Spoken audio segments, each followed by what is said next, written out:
اگر وہ چاہیں تو اس مال کو صدقہ کر سکتے ہیں، لیکن اصل حکم یہ ہے کہ وہ چاہیں تو اس کے وارث بن سکتے ہیں۔ جی جی جی شیخ، اور ایک چھوٹا سا اس میں ہی ہے کہ جو دعا قبول نہیں ہوتی اور جو جہنم میں جائے گا وہ جو اولاد، ان کے لیے تو لاگو نہیں ہوتا کیونکہ وہ مجبور ہے، کھاتے ہیں۔ تو اسی کا جواب تو میں نے دیا بھائی، کیوں اسی بات کو ریپیٹ کر رہے ہیں دوبارہ؟ آپ جی اس کو جی سن جی لیں شیخ، پلیز۔ جی جی جزاک اللہ شیخ۔ بارک اللہ فیکم، بہت بہت شکریہ بھائی۔ اس کے بعد میں اگلے گیسٹ کو ایڈ کر رہا ہوں۔ اگلے گیسٹ ہے ایم ڈی، میں آپ کو ایڈ کر رہا ہوں، آپ اپنا سوال لیں۔ جی محمد۔ السلام علیکم شیخ۔ وعلیکم وعلیکم السلام۔ السلام ورحمۃ اللہ وبرکاتہ۔ جی فرمائیں بھائی۔ شیخ میرا سوال ہے کہ میری لڑکی کسی غیر مسلم کے ساتھ گھر چھوڑ کے بھاگ گئی۔ اب دقت کیا ہے ہم کو کہ وہ جو مطلب غیر مسلم کے ساتھ چل گئی، اب وہ آنا چاہتی ہے، یا مطلب آنا نہیں چاہتی، مطلب ہم اس کو لانا چاہتے ہیں، تو میرے لیے اس کا کیا حکم رہے گا کہ اس کے ساتھ ہم کیا کریں؟ کہ سماج اس کو تو اپنانا نہیں چاہے گا، اگر اپنی ذات برادر میں جاتے تو طلاق ولاق وہ سب ہو جاتا، لیکن یہاں غیر مسلم کے ساتھ گئی ہے، تو اسے ہمیں کیا کرنا ٹھیک ہے چاہیے؟ بھائی۔ پہلا کام تو یہ کرنا چاہیے آپ کو، پہلا کام کہ یہاں اسٹریم میں آ کے اس طرح کا سوال نہیں کرنا چاہیے، اور ایسا نہیں ہے کہ آپ اسٹریم میں نہیں آئیں گے یہ سوال کرنے کے لیے تو آپ کو علماء نہیں ملیں گے، آپ کو پرسنل پہ بھی مل سکتے ہیں۔ دیکھیے یہ اتنا گھناؤنا جرم ہے، یہ لوگوں کے سامنے تک نہیں آنا چاہیے، لیکن بہرحال آپ، مجھے نہیں معلوم ہے آپ کون ہیں، واللہ عالم، اگر ایسا مسئلہ ہے تو اس کو لا سکتے ہیں، اس کو لائیں اور اس سے کہیں کہ وہ توبہ کرے، اس نے اتنا بڑا گناہ کیا ہے، وہ توبہ کرے، جب تک وہ توبہ نہیں کر لے گی سچے دل سے تب تک اس کی شادی کسی سے کرنا جائز نہیں ہوگا۔ تو اس کو لائیے، اور جو ہے اور دوسرے لوگ جو سن رہے ہیں ان کو نصیحت یہ ہے کہ اپنے بچوں کی ایسی پرورش کریں، ان کے دل میں دماغ میں اسلام کو، ایمان کو، عقیدے کو اتنا پختہ کریں کہ یہ گھناؤنا قدم اٹھانے کے لیے کوئی سوچے ہی نہ، اور اس میں کافی حد تک میں کہوں 100%، اگر میں والدین کو اور آس پاس کے ماحول کو ذمہ دار مانتا ہوں تو شاید غلط نہ ہوگا۔ جی بھائی، جی اللہ تعالیٰ آسان کرے۔ آمین آمین۔ جی بھائی کچھ مزید پوچھنا ہے آپ کو اس میں؟ جی ٹھیک ہے سر، کیا پوچھا؟ جی چلیے، اللہ آپ کو جزائے خیر دے، کم سے کم ہم یہاں تک پہنچے، آپ نے سوالات کیے، اور میں تمام لوگوں کے لیے، جیسے کہ شیخ نے کہا، بہت بڑی نصیحت ہے اس میں کہ یاد رکھیے یہی بچے سرمایہ ہیں، اور آگے کی زندگی بھی انہی کی اسی پر ڈیپینڈ ہے کہ آپ نے ان کو دین میں کتنا مضبوط کیا ہے۔ میں اگلے گیسٹ ایف کو ایڈ کر رہا ہوں۔ ایف آپ اپنا سوال کریں۔ جی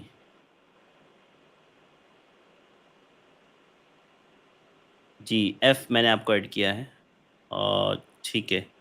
شیخ سسٹر شاہدہ جو ہمارے ساتھ جوائن ہوئے تھے 2 بار، لیکن وہ سوال نہیں کر پائے، وہ کہہ رہے ہیں کہ نیٹ ورک کچھ پرابلم ہے، تو انہوں نے میسج کیا ہے، شارٹ میں لے لیجئے کہ مدت حیض زیادہ سے زیادہ کتنا ہے شیخ؟ ان کا سوال ہے۔ اقل مدت کی نہ تو کوئی حد ہے اور نہ تو اکثر مدت کی کوئی حد ہے، صحیح بات یہ ہے، حالانکہ مسئلہ اختلافی ہے، لیکن صحیح بات یہ ہے کہ اس کی کوئی مدت نہیں ہے۔ مطلب ہر عورت کی ایک عادت ہوتی ہے، اس کو پتہ ہوتا ہے، جب اسٹارٹ ہوتا ہے تو تھوڑے دنوں میں اس کو اپنی عادت کا پتہ ہو جاتا ہے، تو نہ تو اقل مدت کی کوئی انتہا حد ہے اور نہ تو اکثر مدت کی۔ جی جی جی، یعنی نہ تو مطلب زیادہ کی کوئی مدت ہے، نہ ہی کم کی کوئی مدت ہے، ہاں، کی اس کو جو عادت ہے، جی جی اسی حساب سے فیصلہ ہوگا انشاءاللہ۔ ٹھیک ہے سسٹر شاہدہ، امید ہے آپ کو جواب مل گیا ہوگا۔ میں آگے بڑھ رہا ہوں اگلے گیسٹ کی طرف۔ عبید اللہ خان، میں آپ کو ایڈ کر رہا ہوں، آپ اپنا سوال کریں عبید اللہ بھائی۔ جی عبید اللہ خان، میں نے آپ کو ایڈ کیا ہے، جلدی سے اپنا سوال کریں۔ عبید اللہ خان، ٹھیک ہے۔ محمد رضوان، جی محمد رضوان جلدی سے انمیوٹ کریں اور اپنا سوال کریں بھائی۔ السلام علیکم۔ وعلیکم السلام ورحمۃ اللہ وبرکاتہ۔ میرا سوال یہ ہے کہ جیسے جس کے شرک واضح ہو، کیا اس کے پیچھے نماز پڑھ سکتے ہیں؟ جی شیخ بھائی اس سوال کا جواب میں بارہا دے چکا ہوں.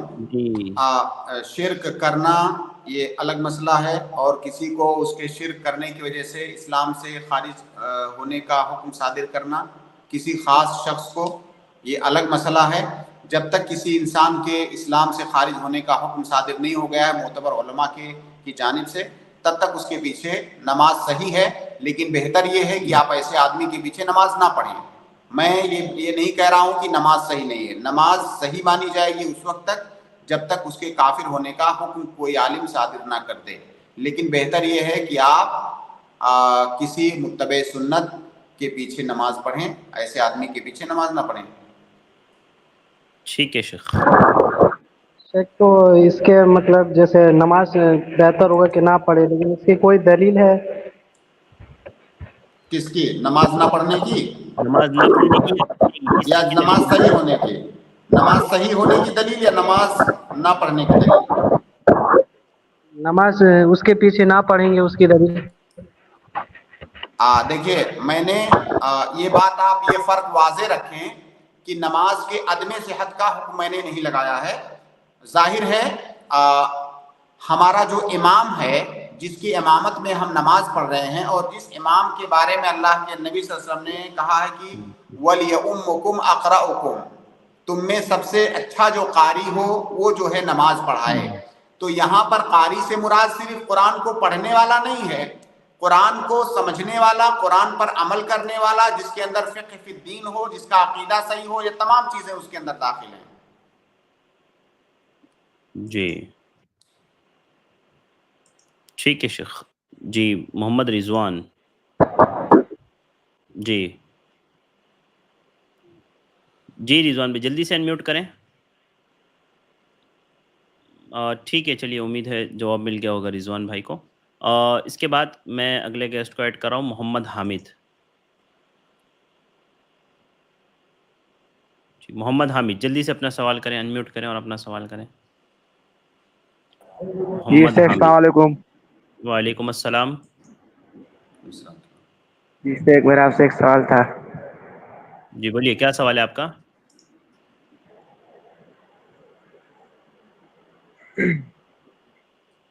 جی بولیں جلدی سے، سوال کیا ہے بھائی آپ کا؟ پھر میوٹ ہو گئے آپ. انمیوٹ کریں حامد بھائی جلدی سے، وقت کم ہے ہمارے پاس. ٹھیک ہے حامد بھائی انمیوٹ نہیں ہو پا رہے. عبد المالک، آپ اپنا سوال کریں. عبد المالک. السلام علیکم ورحمۃ اللہ وبرکاتہ. وعلیکم السلام ورحمۃ اللہ وبرکاتہ. جی میرا یہ سوال تھا کہ اب ہمارے اسکول میں مطلب چیپٹرز رہتے ہیں تو جی اس میں ڈرائنگ کرنا رہتا. تو میں ایک حدیث سنا تھا کہ جو قیامت کے ٹائم اللہ تعالیٰ بولیں گے کہ جو تصویر تم اتارے اس کے اندر جان ڈال کے بتاؤ. تو یہ حدیث صحیح ہے یا نہیں؟ ہاں وہ حدیث صحیح ہے بیٹا، وہ حدیث بالکل صحیح ہے. اس لیے جاندار کی تصویر نہیں بنانی چاہیے، اور بچپن سے ہی اس بات کی تربیت لینی چاہیے بچوں کو. کیونکہ ٹھیک ہے بچوں کے مسئلے میں تھوڑی سہولت ہے ہماری شریعت کے اندر تصویر کے معاملے میں، لیکن اگر بچے کی تربیت بچپن سے تصویر بنانے پر ہوگی تو اس تصویر سے کے حکم سے متعلق جو قباحت آئی ہے ہماری شریعت کے اندر اس کی، وہ قباحت اس کے ذہن سے نکل جائے گی.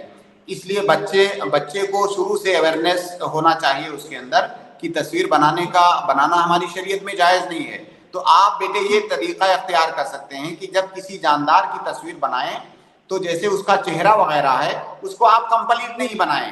اگر تصویر کمپلیٹ نہیں ہے تو وہ جائز ہے. اللہ کے نبی صلی اللہ علیہ وسلم کی ایک حدیث ہے کہ الصورۃ الراس، آگے حدیث میں ہے کہ تصویر سر ہے، اگر سر نہیں ہے کسی تصویر میں تو وہ حرام نہیں ہے. تو اگر جسم کے اندر کوئی بھی ایسا عضو ناقص ہے جس سے کہ وہ جاندار زندہ نہیں رہ سکتا تو وہ تصویر محرم نہیں ہے. تو آپ جب ایسی کوئی تصویر بنائیں تو اس کا چہرہ وغیرہ مکمل نہ بنائیں، تو انشاءاللہ اس میں کوئی حرج نہیں ہے. اول تو کوشش کریں کہ آپ کو جاندار کی تصویر بنانی ہی نہ پڑے. اگر بنانی پڑے تو آپ کارٹون وغیرہ کی شکل میں بنائیے اور اسے مکمل تصویر کی شکل مت دیجیے. ٹھیک ہے شیخ. میرا ابھی ایک کوشچن تھا کہ جب ہمارے گھر میں جو ہے بکس کے اوپر کارٹونس کے فوٹوز رہتے ہیں یا کوئی انسان یا جانور کے فوٹوز رہتے ہیں اور وہی مطلب گھر میں ہال میں یا ڈرائنگ روم میں نماز ہم پڑھتے تو مطلب ایسی جگہوں پہ نماز ہوئیں گی یا نہیں, تصویر والے بکس رہے. دیکھیے پہلی بات تو یہ کوشش کیجئے کہ جب آپ وہ خریدنے جائیں نوٹ بک وغیرہ تو کوشش کریں کہ ایسا نوٹ بک آپ خریدیں جس میں تصویر نہ ہو. ایسے نوٹ بک بھی ملتے ہیں جس میں جو ہے جانداروں کے علاوہ دوسری نیچرل چیزوں کی تصویریں ہوتی ہیں, آپ وہ نوٹ بک لیں. لیکن اگر نہ ملے یا کوئی اور لے آئے تو اس کا طریقہ یہ ہے کہ اس تصویر کے چہرے کو قلم وغیرہ سے آپ مٹا دیں یا اس کے اوپر کوئی کور چڑھا دیں. اس کا ایک طریقہ یہ ہے کہ اس کے اوپر کور ڈال دیں یا اس کے اوپر قلم سے جو ہے اس کو مٹا دیں. یہ اس کا طریقہ ہے. تو اسکول کے نوٹ بکس پہ تو ایسے ڈرائنگ آ ہی رہے ہیں, اس کو کچھ کور بھی نہیں کر سکتے نہ کچھ وہ کر سکتے. تو جب اس کو گھر میں لائیں تو بستے وستے میں رکھ کر کے کہیں ایسی جگہ رکھ دیں کہ سامنے نہ ہو. آپ یہ کر سکتے ہیں. جزاک اللہ خیر. جزاک اللہ خیر, بارک اللہ, بہت شکریہ. شیخ ایک سوال انہوں نے کمنٹ میں پوچھا ہے, ایف جو ابھی جوائن ہوئے تھے, انہوں نے پوچھا ہے شیخ کہ لوگ قبر پر جا کر کے وہاں پر میت کے لیے دعا کرتے ہیں, تو بہتر کیا ہے, قبر پر جا کر کے دعا کرنا یا کہیں بھی رہ کر کے دعا کر لیں؟ دیکھیے دونوں چیزیں جائز ہیں, دونوں کرنا چاہیے. جب دونوں چیزیں سنت سے ثابت ہیں تو دونوں کرنا چاہیے. کبھی یہ کرنا چاہیے کبھی وہ. اللہ کے نبی صلی اللہ علیہ وسلم سے قبر پر جا کر کے میت کے لیے دعا کرنا بھی ثابت ہے. نبی صلی اللہ علیہ وسلم جایا کرتے تھے, بقیع میں جاتے تھے, شہدائے احد کا جو قبرستان ہے وہاں جایا کرتے تھے. تو قبر پر بھی جانا چاہیے اور وہاں پر میت کے جو وہاں پر دفن ہیں جو لوگ ان کے لیے دعا کرنا چاہیے. اور وہاں سے جب آپ دور ہیں اپنی نمازوں میں بھی ان کے لیے دعا کرنا چاہیے مختلف حالات میں. تو جب دونوں چیزیں ثابت ہیں, آپ یہ ایک اصول یاد رکھیں کہ جو سنت ایک سے زیادہ طریقوں سے ثابت ہے اس میں کسی طریقے کو چھوڑنا نہیں چاہیے, سب پر باری باری عمل کرنا چاہیے تاکہ ہر سنت پر عمل ہو. ٹھیک ہے, جزاک اللہ خیر, بہت شکریہ. ایف آپ کا دوسرا سوال تو بس ایسے ہی ہے, ایسا کچھ نہیں ہوتا ہے سر پر نشان وغیرہ لگنے سے, تو مناسب بھی نہیں سمجھتا ہوں کہ شیخ سے پوچھا جائے وہ سوال. اس کے بعد میں اگلے گیسٹ کو ایڈ کر رہا ہوں. اگلے گیسٹ ہے ہمارے زین بن شاہد. میں آپ کو ایڈ کر رہا ہوں, آپ اپنا سوال کریں. زین. السلام علیکم رحمۃ اللہ. وعلیکم السلام ورحمۃ اللہ وبرکاتہ. شیخ میرا سوال نکاح اور ولیمے سے ریلیٹڈ ہے. الحمدللہ ابھی ایک میرے رشتے کی بات چل رہی ہے. جی تو لڑکی کے کا کہنا ہے ان کا کہ وہ نکاح 6 مہینہ اور 1 سال بعد کرنا چاہتی ہے. تو اس بنا پہ کیا میں نکاح کر کے ان سے بنا خلوت اختیار کیے ہم رہ سکتے ہیں یا ولیمہ جائز ہے آن دا ٹائم؟ اور ولیمے میں ہم کتنی کم کوانٹٹی 7-8 لوگوں کے ساتھ کیا ولیمہ کر سکتے ہیں اپنے گھر میں اپنی ضرورت کی چیزوں کو اختیار کر کے, کیونکہ مالی صلاحیت کے اکارڈنگ؟ جی جی جی بھائی کا سوال جو میں سمجھ سکا کہ ابھی وہ نکاح کرنے والے ہیں اور نکاح کے فوراً بعد شاید ان کی رخصتی ہونے والی نہیں ہے, رخصتی بعد میں ہوگی. جی جی کیا ایسا ہی ہے؟ ہاں بھائی پوچھ رہے ہیں کہ لڑکی چاہ رہی ہے کہ 6 مہینہ یا 1 سال کے بعد نکاح کریں, تو بھائی یہ کہہ رہے ہیں کہ ابھی نکاح کر کے کیا میں ایسے ہی چھوڑ سکتا ہوں ان کو؟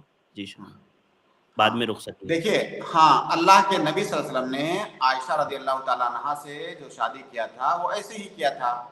تو یہ نبی صلی اللہ علیہ وسلم کا بھی طریقہ ہے. نبی صلی اللہ علیہ وسلم نے دونوں طریقہ اختیار کیا, یعنی شادی کر کے فوراً رخصتی کرنا یہ بھی موجود ہے اور شادی کر کے بعد میں رخصتی کرنا یہ بھی موجود ہے نبی صلی اللہ علیہ وسلم کی سنت میں. دونوں طریقے ثابت ہیں.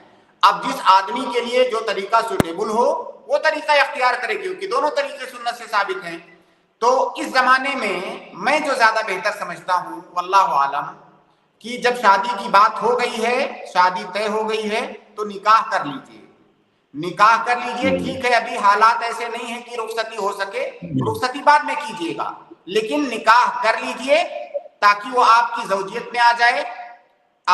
اس کا فائدہ یہ ہوگا کہ کئی دفعہ ہوتا ہے انسان فون پہ ٹیلی فون پہ بات کر لیا, اگر آپ کی شادی نکاح نہیں ہوا ہے تو پھر مسئلہ ہے, لیکن اگر آپ کا نکاح ہو گیا ہے آپ بات کر سکتے ہیں, کوئی مسئلہ نہیں ہے.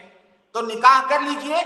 اور جہاں تک ولیمے کا مسئلہ ہے, زیادہ بہتر یہ ہے کہ جب رخصتی ہوگی تب ولیمہ کیجیے گا, یہ افضل ہے.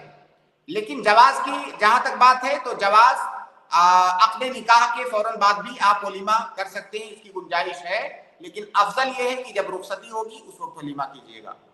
اور ایک سوال اس میں یہ تھا شیخ، ولیمہ مطلب ضروری ہے زیادہ لوگوں کو بلا کر کے کیا جائے، جیسے 6-8 لوگوں کو اگر گھر میں ہی بلا کر کے کھلا دیا جائے تو ولیمہ ہو جائے گا؟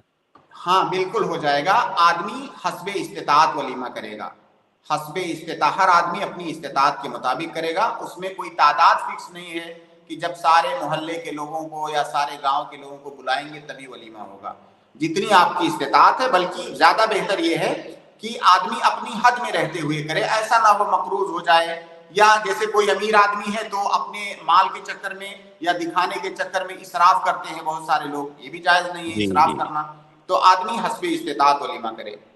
ٹھیک ہے شیخ جی۔ زین بھائی امید ہے آپ کو جواب مل گیا ہوگا بھائی۔ جزاک جی زین بھائی امید ہے آپ کو جواب مل گیا ہوگا بھائی۔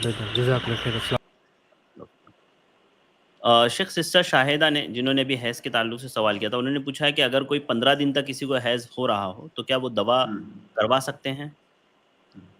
دیکھیے شیخ اس میں تفصیل ہے، تفصیل یہ ہے جیسے جی کوئی عورت جب اس کو ظاہر ہے کبھی نہ کبھی اس کو اسٹارٹ ہوا ہوگا ماہواری، تو جب اسٹارٹ ہوا ہے تو عام طور سے عورتوں کی ایک عادت بن جاتی ہے کہ اتنے دن تک، ٹھیک ہے، تو اگر اس عورت کی عادت بن گئی ہے، فرض کیجئے 5 دن 7 دن جو بھی اس کی عادت بن چکی ہے، 2-4 سال تک اس کی عادت رہی کہ 5 دن 7 دن یا جو بھی اس کی عادت ہے، اب بعد میں وہ ڈسٹرب ہو گئی وہ چیز اس میں ڈسٹربنس آ گیا، اور اب اس کو 15 دن 20 دن جو ہے خون آ رہا ہے، تو اب اس کا مطلب یہ ہے کہ وہ جو اس کی عادت تھی 1 ہفتہ، اصل ماہواری وہی 1 ہفتہ مانی جائے گی، اور یہ جو آگے اضافی آ رہا ہے اس کو استحاضے کا یا بیماری کا خون کہتے ہیں۔